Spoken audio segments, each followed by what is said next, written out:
Hello, welcome back to our channel. I know this has been a long time coming.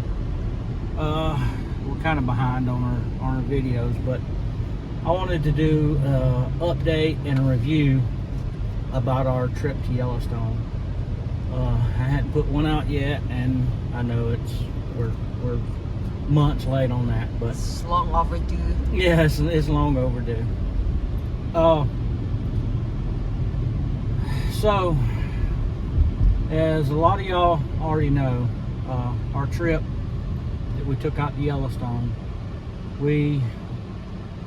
our first stop was in Moab, and then we left Moab and we went up to the Grand Tetons, and then left the Grand Tetons and went to Yellowstone, and then from there we went over to Mount Rushmore, and then the upper loop through Nebraska, and then back home.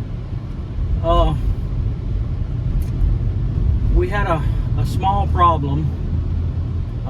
Trip started out great. When we got to Moab, everything was fine. The camper performed flawlessly. We rented a campsite, set everything up, everything worked fantastic. About the 5th day in Moab, it got extremely hot, and the camper done a fantastic job keeping up and keeping the inside of the camper cool. Everything was fine. Then we left and went to the Tetons, and when we first got to the Tetons, everything was great. But the longer we stayed there, the solar began to not being able to keep up. So I didn't know if it was the amount of tree cover or what we had in the Tetons, but it wasn't quite keeping up. So, I was figuring, okay, so we got a little more shade here than we had in Moab, and the solar's just not keeping up. Well, the last day we were in the Tetons, got up that morning, and the solar system was showing the battery down at like 20%. And in the Tetons, we didn't run the air conditioner at all. We just used the fan. So I thought, well, maybe the fan's just not real efficient. Well, I looked it up, and the fan that's in it is really high efficient. And I was just thinking, well, maybe it's just the clouds and whatnot. So we hook up to the truck, leave, get to Yellowstone. We get to Yellowstone, and the batteries are completely full. The truck's charging as we go. Well, our first night in Yellowstone, the solar went completely out and started blowing fuses. So that put us in a bad bind, because in Yellowstone, the only place that has full hookups in Yellowstone Campground is at the fishing bridge. Well, getting a spot at the fishing bridge is almost out of the question. The fishing bridge is the newest campsite in Yellowstone, and it is also the largest campsite in Yellowstone.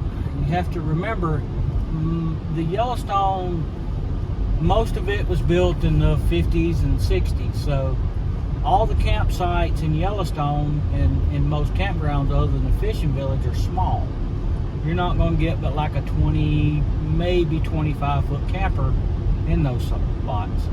So Fishing Bridge is the only modern campground where you can get these large motorhomes and stuff in, and they have full hookups. Well, the old campgrounds, they don't have full hookups. They don't have electricity, they don't have water. They have, dump stations, and you can get water when you come in, and they have outhouses, and, shower houses and all that. So when we get to Yellowstone, it completely goes out. Well, I'm like, okay, no big deal. So I got my generator. I'll run the generator, charge the battery, no big deal. Well, crank the generator up, plug the camper into the generator, everything's fine for about 5-10 minutes. And then it happens. The generator, part of my generator, just quits working. Just quits. Engine's running fine. Generator just quits. So now we're in a huge pickle. So what we ended up having to do is I drove about 80 miles to the closest parts store, which was in West Yellowstone. Purchased a second battery, brought it back,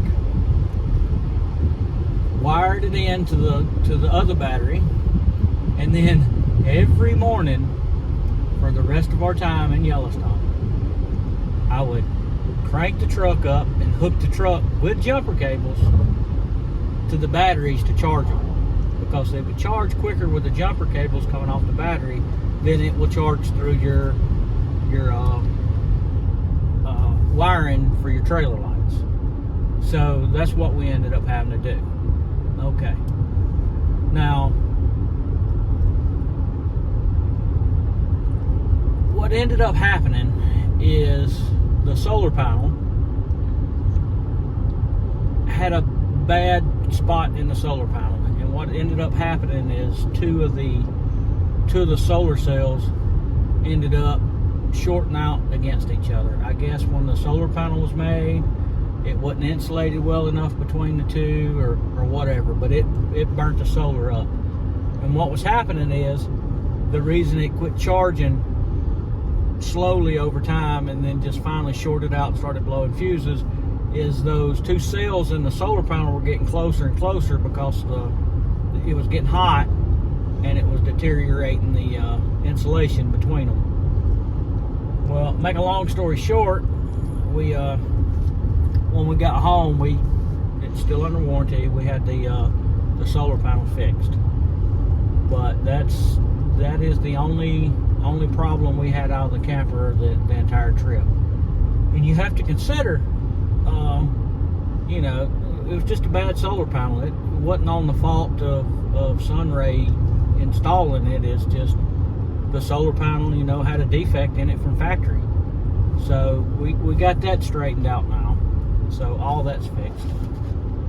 But that's the only major problem we had. And you have to consider, I took me, my wife, and my daughter in that little small camper, and we were gone for 36 days. In those 36 days, we camped in the camper every night, and I pulled that camper a total of over 6,000 miles on that trip. So the camper itself done fantastic, other than that, other than the solar panel. So that's the reason, you know, if you hadn't seen the other videos, that's the reason that the video came out on the other generator that I purchased, and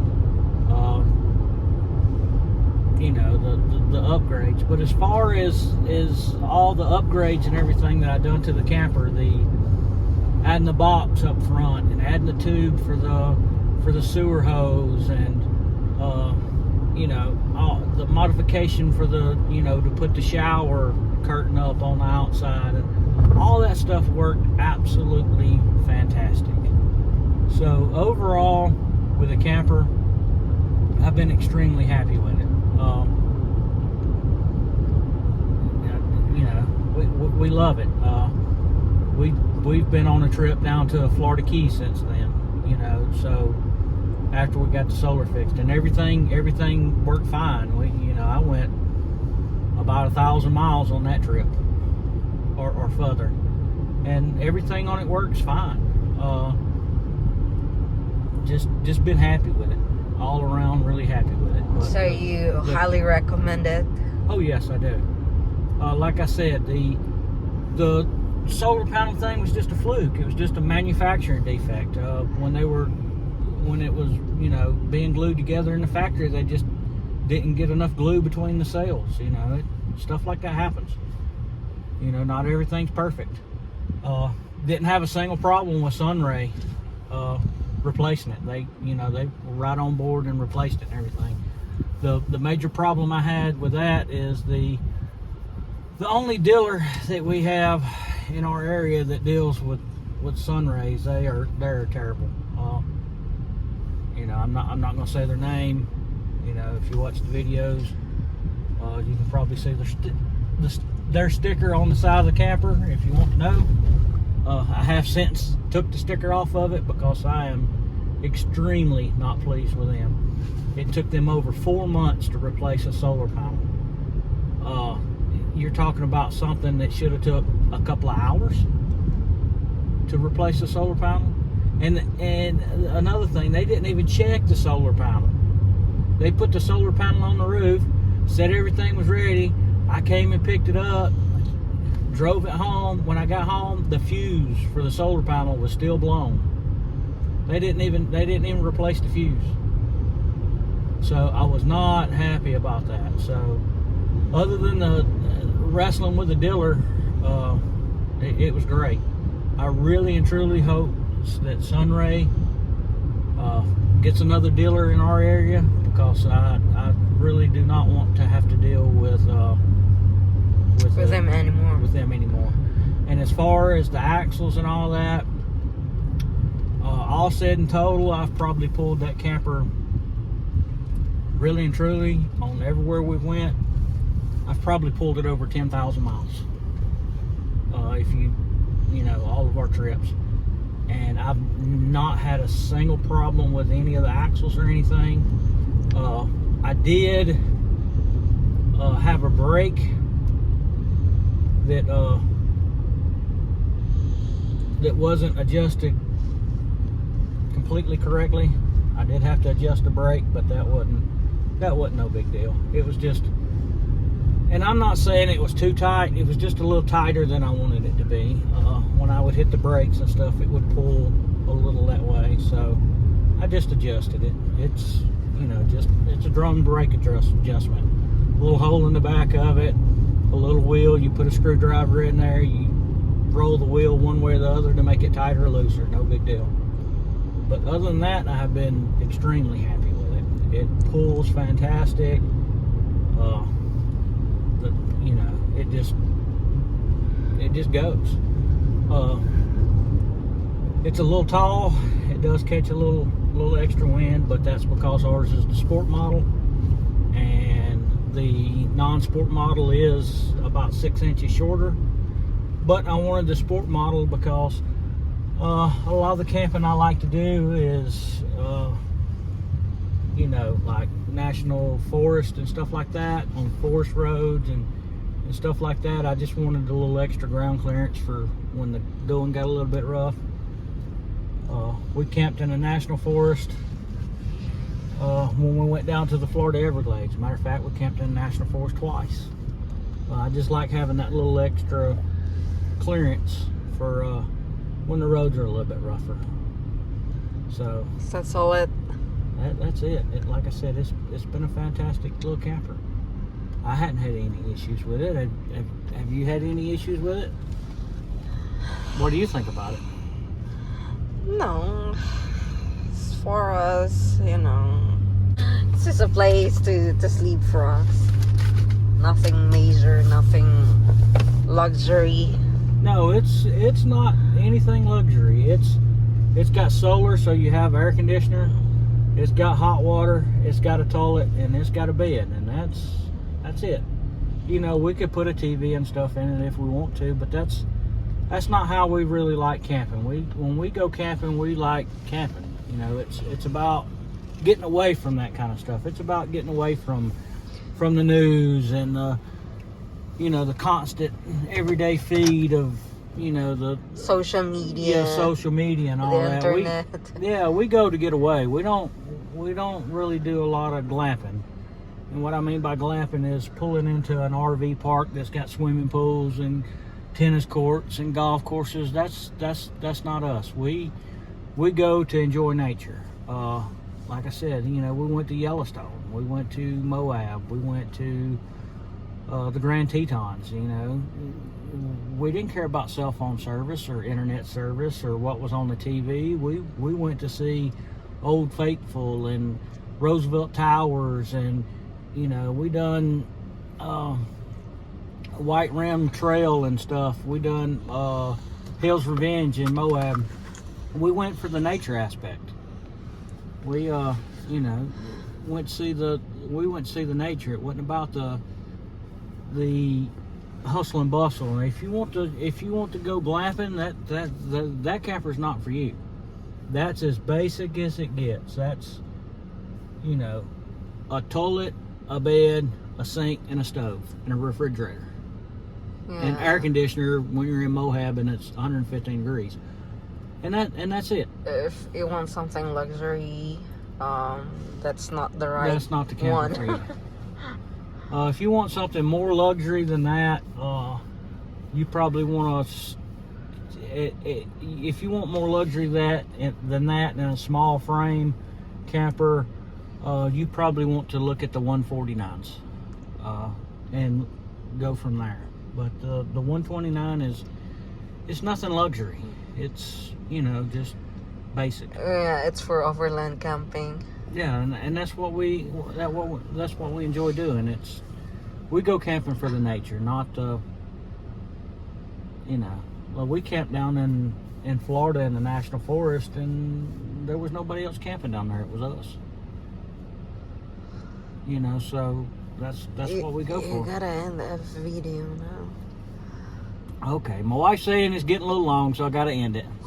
But thanks, and I'm sorry that it took so long for this review and the update. If you have any questions, hey, put it in the comments. I'll answer. And like and subscribe. Thanks. Like and subscribe.